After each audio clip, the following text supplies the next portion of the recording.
आज एकम सनातन भारत दल के कार्यकर्ता, मैं राष्ट्रीय अध्यक्ष एकम सनातन भारत दल अंकुर शर्मा मेरी अध्यक्षता में आज कोमनासा गांव में आए और इस विषय के संबंध में आए कि जो पिछले कई महीनों से साहिल वर्मा और उनकी फैमिली, खासकर साहिल वर्मा जो इंडियन नेवी में ये जो जनवरी महीने से ही गायब हैं, जिनके बारे में कोई सूचना सरकार के माध्यम से नहीं प्राप्त हो रही है, उनकी व्यथा सुनने के लिए आए थे।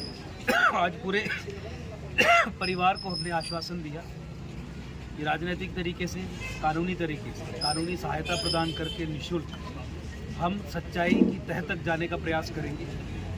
इनकी माताजी से बात हुई, पिताजी से बात हुई, बताया उन्होंने कि किस तरीके से एलजी साहब को 1 महीना पहले कहा गया था कि हमारे बच्चे के बारे में कुछ पता करवा दीजिए। नेवी वाले कुछ बता नहीं रहे, मुंबई पुलिस कुछ बता नहीं रही है। तो एलजी साहब ने कहा था कि शाम को 6 बजे तक, 7 बजे तक आपको सूचना मिल जाएगी। वो 1 महीने पहले पुरानी बात हो। इस तरीके का इनसेंसिटिव एटीट्यूड एलजी एडमिनिस्ट्रेशन का, खासकर एक ऐसे परिवार के प्रति जिसने अपने परिवार का बेटा डिफेंस फोर्सेस में भेजा है, भारत की रक्षा करने के लिए भेजा है। इंडियन नेवी की शिप समंदर में 350 से ज़्यादा का क्रू, और मिसिंग होने के 3 दिन के बाद परिवार को बताया जाता है कि आपका बेटा मिसिंग हो गया। और फिर परिस्थिति ऐसी बन जाती है कि जब वो बार बार पूछते हैं कि क्या सूचना है, तो उनके फ़ोन कॉल्स भी उठाना बंद कर देते हैं, फ़ोन ब्लॉक कर दिए जाते हैं। तो बहुत गंभीर परिस्थिति है।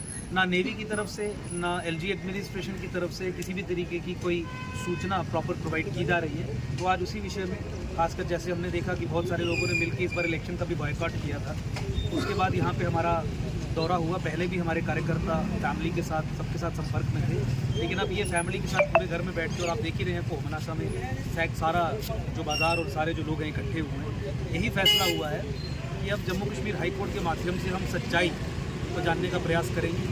जब सरकारें धोखा दे दें, जब हमारे नुमाइंदे धोखा दे दें, हमारे एमपी हो, हमारे एमएलए हो, किसी ने फैमिली की बात नहीं रखी, यही हमें बताया गया। किसी ने कोई सूचना नहीं रखी, यही हमें बताया गया। तो फिर जुडिशरी का ही सहारा लिया जाता है और वही सटीक रास्ता भी है।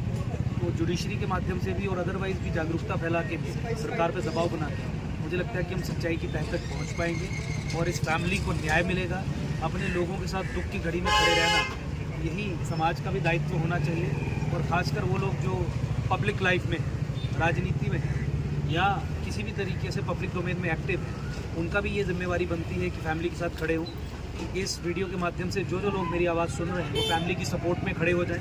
हर तरीके से संभव प्रयास करें कि फैमिली के साथ खड़े हो जाएं। बहुत सारे सोशल एक्टिविस्ट सुन रहे होंगे, समाज सेवी सुन रहे होंगे, बहुत सारे संगठन सुन रहे होंगे, राजनीतिक, सामाजिक, हर तरीके के। मेरा सभी से निवेदन है कि साहिल वर्मा की फैमिली जो मड़ ब्लॉक के कोमनासा विलेज में रहती है, जिसके बच्चे के बारे में आपने सबने सुना कि जनवरी महीने से लापता है, इंडियन नेवी में ड्यूटी करता हुआ लापता, और कोई उसकी सूचना नहीं आ रही, उनके सपोर्ट में आप खड़े हो जाइए। सरकार से सवाल पूछिए। आपके जो नुमाइंदे इस समय वोट मांगने आपके पास आ रहे हैं, उनसे सवाल पूछिए कि आपने क्या किया फैमिली के लिए। तो बहुत एक इसी परिस्थिति के संबंध में आज की मीटिंग रही और मैं एकम सनातन भारत दल की तरफ से ये पूरा आश्वासन देना चाहता हूँ कि बिल्कुल फ्रंट में रह के हम इस परिवार की लड़ाई लड़ेंगे। कानूनी तरीके से, राजनीतिक तरीके से, हर तरीके से फ्रंट में रह के लड़ाई लड़ेंगे।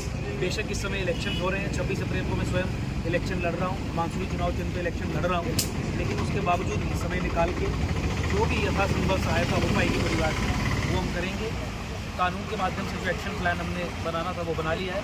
मुझे लगता है कि आने वाले समय में जनता के सहयोग से और जुडिशरी की सपोर्ट से हम सच्चाई की तह तक पहुँचेंगे और इस परिवार को न्याय मिलेगा। श्री अंकुर शर्मा, श्री अंकुर शर्मा, श्री अंकुर शर्मा, श्री अंकुर शर्मा।